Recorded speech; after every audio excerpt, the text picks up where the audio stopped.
Hi, welcome to Inside Guelph. I'm your host, Trish Stevenson. Thanks for joining us. It's Wednesday, midway through the week. We're almost there. You're doing a great job. Fantastic decision to tune in because this is all great local programming right here on Rogers TV.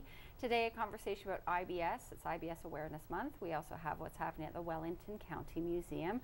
But starting us off with Barkbusters, it's Tim Girouard. Thanks so much for being here. Good to see you. Good to see you again. I feel it's very odd to see you without a dog. I know someone after my last appearance said I should have brought a live dog because Duncan just laid there the whole time. But it showed how well and laid relaxed back. they can be. It's so relaxed, and that's actually what we want to tackle today is maybe the not so relaxed dog. Right. We want to talk about separation anxiety. So the obvious question is, what is that? Separation anxiety is basically the dog worries about you when you're not there. The best way we describe it is you have kids. When your child was 3, and if you saw it out walking down the street, would you just relax and think it was going for a newspaper or something? Right. You would get out there because it can't protect itself. And a dog only gets to be about a 3-year-old in terms of its brain. They never mature like an adult. Right. So they start worrying, if they think they're in charge, they start worrying about and protecting the owner. Oh, there's the key right there. Protection. But if they think they're in charge, is that another piece then? That's a huge piece. Because there's 4 things a dog needs for a happy life. Do you want to take a stab Well, I'm going to say food and water and love. No, they don't need love because dogs don't love each other. What? Pack animals don't love each other. They're animals. Well, they I'm need withdrawing food. my love immediately. They need food and water. Okay, yeah. They need shelter, place to lay down. Yeah.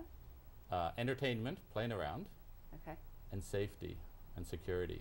Okay. And they only get that with a strong leader who makes them feel safe.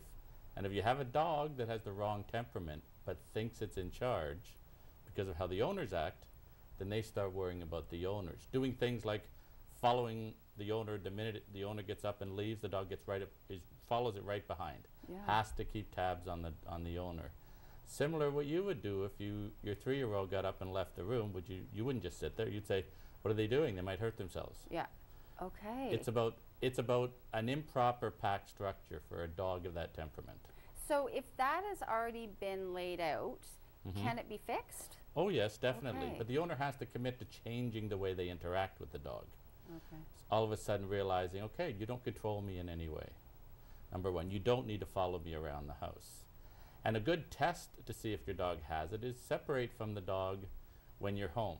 In other words, put the dog in a room, close the door, and be on the other side. See if there's whimpering, whining, scratching, because that's the anxiety. Why isn't the dog just going to lie down? Okay. Right? The dog has to be there, and it'll scratch a door. Or people say, I have a lot of clients who say to me, once they assume leadership, they like going to the washroom by themselves because the dog not headbutting the door and having to come in and sit with them. I just want to draw attention to this so that there's context. What is that? That's the dog stressing, trying to get out. A dog did that? Yeah, trying to get out and scratches through the drywall. Oh, look at that poor thing. Oh my They do. gosh. That's anxiety. That's a dog. When you have anxiety, we do things, right? We have energy. Oh. And when you wouldn't just, as I say, sit there with your 3-year-old walking down the street. No. If you couldn't get out, you'd do whatever.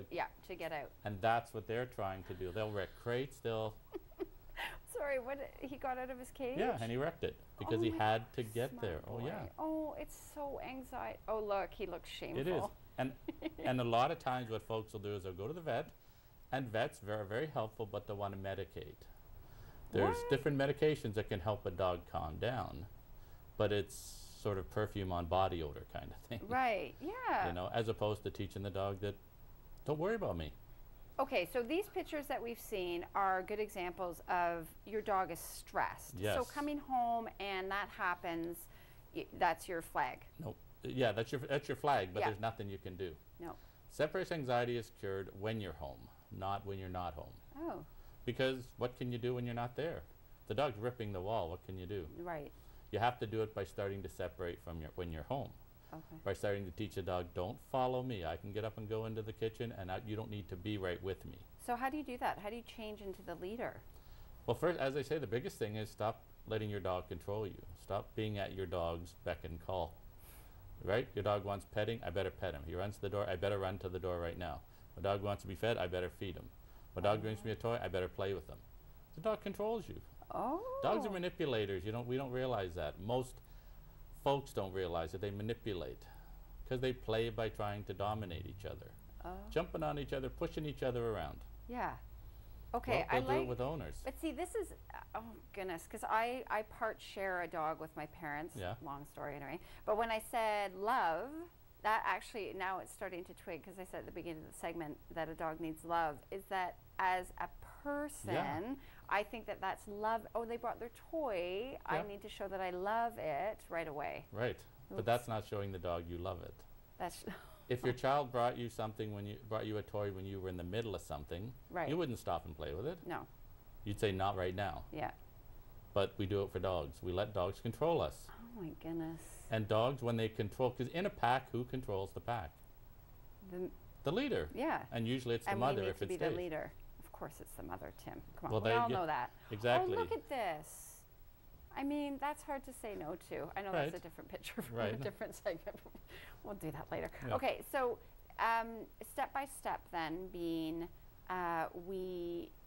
these are all, okay, anyway, step by step being we have to do it little by little. Yeah, and one of the things you can escalate too, you see, it's the one that takes longer to correct because you're changing the way a dog looks at an owner, not just like correcting for jumping. Right. That's a behavior, but you're teaching the dog that I'm changing the way we interact, and that's what takes a commitment on the owner to do it consistently.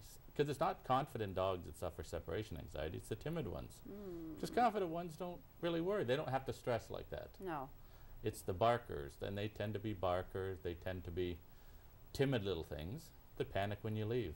Okay, and so it's really giving them the message like, I've got this. Yeah, I'm in control of your life, not the other way around. Yeah, so when I leave the house, I'm good. Yeah. You just wait. And there's techniques, like I say, it takes some time. You start separating when you're home. So the dog is physically separate from you, and using the correction system we talked about last time, it gets corrected if it makes a sound. So I love when Tim corrects. It's a growl. Okay, so Barkbusters for more information, of course. Yeah, give me a call at our number or online. I'd be glad to talk to you. Thank you. Lovely You're to have welcome. you. Taking a short break, having a conversation about IBS right after this. See you in a minute.